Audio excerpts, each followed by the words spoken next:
Et hop les gens, c'est Fox, aujourd'hui une nouvelle vidéo, on invoque ou pas sur le portail de Goku LR AJ. Et cet on invoque ou pas va être plutôt très rapide et surtout très facile à expliquer parce que c'est un portail LR. Et vous savez très bien que les portails LR, c'est pas souvent la joie dans le roster. C'est juste le personnage LR de la bannière qui va intéresser souvent le public, hein. Donc on va quand même faire un tour du roster, mais vous allez voir que c'est vraiment pas ouf. À part forcément le Goku LR, même si le Goku LR est très puissant, il y en a qui disent c'est une des meilleures cartes du jeu, je n'irai pas jusque là à dire ça, mais c'est vrai qu'il est plutôt puissant et surtout stylé. On va juste regarder la carte, regardez, voilà. La carte est plutôt stylée, on peut le dire. Il est fort, c'est un nouveau LR, mais derrière il y a pas grand chose qui suit, on va dire.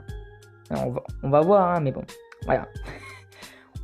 Voici ce perso qui est très très fort, vous le savez très bien, hein, le Goku Cancer. Ensuite on a un autre Goku, alors lui je sais qu'il est nul, on va pas dire jusque là ce qu'il est Cancer, mais il est nul. Lui c'est pareil, le pire c'est que je l'ai, hein. Je l'ai dans ma box. Lui on va dire que c'est le pareil que le Goku Cancer, mais sauf que c'est un Trunks. Alors c'est peut-être le plus puissant perso de la bannière, hormis le Goku LR, c'est ce Trunks, que je m'attendais pas à ce qu'il soit là. Effectivement, pour ceux qui ne l'ont pas, il est sorti dans le même portail que le Son Gohan du futur en Int. Donc, il est fort. Mais il y aura d'autres portails pour l'avoir, donc c'est pas non plus très intéressant. Voilà, un Vegeta Cancer, voilà, si vous l'avez pas, ce n'est pas du tout intéressant de l'avoir. Ensuite, nous avons ce Vegeta. Un petit Vegeta, on va dire support. À l'époque, quand il était sorti, c'est vrai que c'était un perso qu'on pouvait utiliser peut-être. Maintenant, je trouve qu'il se fait peut-être un peu dépasser et que peu de gens l'utilisent, donc c'est quand même moins intéressant que le Trunks, même si ça peut l'être. Ce Vegeta est encore plus cancer que l'autre avis, hein, c'est vraiment l'une des pires cartes du jeu. Ce Vegeta, c'est un peu comme l'autre Vegeta, on va dire, comme le Vegeta Tech. C'est un peu dépassé, même s'il peut être bon, hein, il peut être bon si jamais vous avez une place de libre dans l'équipe que vous savez pas qui mettre. Dans une Saiyan pure peut-être, ou dans une saga de sel, pourrait tenter de le mettre, mais voilà quoi. Ce Piccolo, un Piccolo qui carnage, hein, je l'ai personnellement, et pas mal de gens l'ont, hein, c'est aussi sur ce fait là qu'on va pouvoir parler, parce que c'est surtout les free-to-play qu'il faut... Je vais vous le dire maintenant, les free-to-play, n'invoquez pas dessus, hein. Ça vaut pas du tout le coup, même s'il y a quelques petites fonctionnalités qui se sont ajoutées, on va voir ça juste après.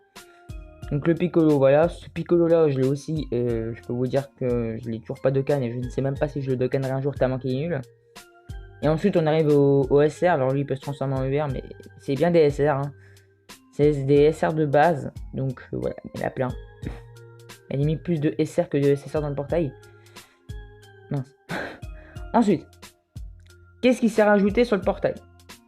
Deux choses à noter, déjà la première chose c'est marqué en gros taux SSR doublé, Son Goku Super Saiyan peut utiliser maintenant le machin, mais c'est le taux SSR doublé, donc vous aurez plus de chances d'avoir un SSR, ce qui fait encore plus de chances d'avoir un SSR nul en fait dans votre truc, parce que c'est limite que si vous avez un SSR, vous préférez d'avoir un SSR hors portail que du portail. À vous dire un peu le truc. Ensuite, obtenez un vieux Kaioshin en cadeau par multi-invocation. J'avoue que ça pourrait m'aider, hein, pour mon Son Gohan et Goten LR, mais je n'invoquerai pas dessus. Donc voilà, si vous faites une multi-invocation, vous aurez un VK, donc vous pourrez augmenter un niveau de spé. Mais en fait, ça c'est juste pour faire genre, venez invoquer sur mon portail, mettez de l'argent, et puis voilà. C'est surtout ça, mais en fait, des Vikayushin, vous allez voir qu'on s'approche des 5 ans, et on en aura assez, je pense, lors des 5 ans. Sachant que souvent les gens en conservent un peu, donc vous en avez déjà. Donc c'est juste pour vous faire venir invoquer, vous dire vous allez voir, vous allez dropper rapidement son Goku LR. Sauf que tout SSR est doublé, mais c'est tout SSR de tout le monde. Donc au final, vous aurez peut-être plus de chances d'avoir un SSR, mais pas plus de chances d'avoir le SSR que vous voulez. Ensuite, bah pour le Vekaushin, je viens de vous le dire, c'est juste une douille en fait, clairement. Après, c'est un portail LR. Ça on est habitué. C'est un portail LR. Donc forcément, dans un portail LR, qui dit portail LR égale seulement pour le personnage LR de la bannière qui est intéressant. Les autres, pas du tout. Pas du tout, regardez-moi ça. C'est juste des concerts. Donc on invoque ou pas. Pour les free-to-play, non. je vais vous le dire. Pour les free-to-play, non. Est-ce que ça vaut commencer le jeu maintenant? Non, parce que c'est pas parce que le taux SSR est doublé qu'on va vous donner des paires d'agron, hein, forcément. À moins que tout le monde est assez bête pour venir invoquer et donc faire un top rentable. Sauf qu'un top rentable, ça va vous donner 30 DS et donc même pas une multi. Donc ça vaut toujours pas le coup. Et les cash players, ça se tâte un petit peu plus parce que effectivement le LR est très intéressant. Ensuite on a vu quand même 2-3 cartes, un minimum on va dire intéressant. Le reste pas du tout. Donc je sais même pas si les cash players ça vaudrait le coup, même si le portail est un...